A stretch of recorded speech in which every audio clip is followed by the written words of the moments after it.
First, today's discussion related around major issues of interstate trade, which is called IGST.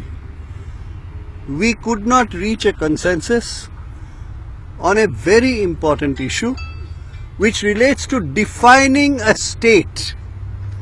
What is important about that? The 12 nautical miles from the state, can states charge GST from them or not? Right now, Gujarat, Karnataka, Kerala, Odisha, Maharashtra, West Bengal, many states are now charging VAT or sales tax within 12 nautical miles of their states. For example, when a ship is loaded with oil or with products, the tax on that is charged by the state. Some states have as much as 600 crores, and of course Gujarat perhaps has 1200 crores of taxes coming from this source. So all the coastal states combined, irrespective of party, irrespective of their state administrations, in saying we must have these 12 nautical miles within the state jurisdiction, whereas the IGST law was looking at having it under the center. Right.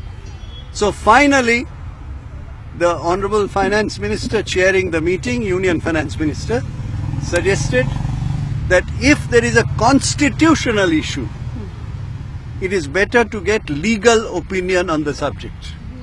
So it has gone, it will go to the Law Ministry and it will come back.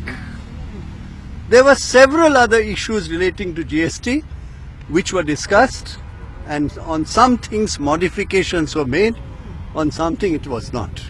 Very important in all of this is we haven't even been able to touch the dual control issue, which is fundamental to this process. So this will be taken up again tomorrow and we will see where we are.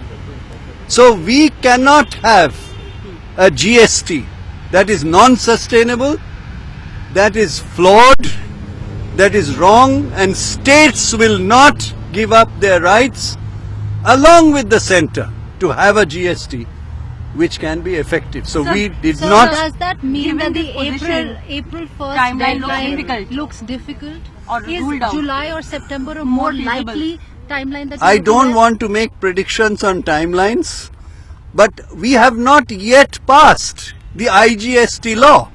The process is, once the Goods and Services, the GST Council passes the SGST law, the CGST law, the IGST law, the rules are framed, and let me tell you, important part is fitment. Suppose somebody has a 15% tax today. They neither fall under 12% nor under 18%. Which of these products will go up to 18%? Which ones will go down to 12%? None of the fitment has even been discussed. So first IGST has to be passed, SGST, CGST, rules have to be framed, then only the next step can happen. Do you think GST is becoming a victim of demonetization because things were moving pretty fast before demonetization was announced? I have repeatedly said that we had taken a major risk for the sake of the country, where in 2009 Mamata Banerjee had put into her manifesto GST. We were committed to it. We felt it will give a big hit to the country, big hit to the revenue of the states. I will give you our condition due to demonetization. Today, West Bengal's December account shows that last December we grew by 11% in tax collection. Right. Do you know what it is today? -2%. This is for the month of November. This is the month of November, accounted for in December, post demonetization. What is expected? Now that is the same as every state. Every state said to me today, their taxes have fallen by at least 30-40% during this period. Now while you take a hit on your taxes, you introduce GST, GST is expected to take a hit on your taxes. That's why we wanted compensation from the center. नोटबंदी का आप चाहते हैं compensation में शामिल किया जाए जो आपकी डिमांड हमेशा से रही है? देखिए ये है कि compensation के बारे में I will speak in English, then I'll tell you in Hindi.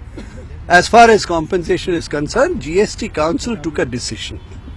What was the decision? First, create a separate fund. That fund will have 55,000 crores for compensating the states. 3. That 55,000 crores will come from cess on cigarettes, on tobacco, on pan masala, on aerated drinks, on luxury cars. This was the model before the hit of demonetization, what I would call the tsunami of demonetization. What's the model now? Now what will happen is everybody's compensation will go up. We had at that time expected that 2-3 states, at most of 5 states will need compensation because 14% rate of growth others would achieve. Today many states will need compensation. Now the question will be, if you need 80-90,000 crores instead of 55,000 crores, where will it come from?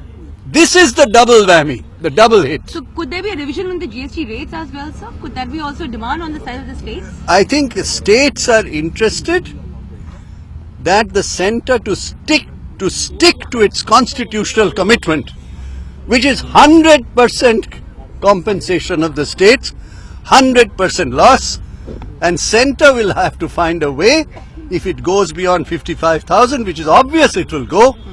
So this is a very serious problem.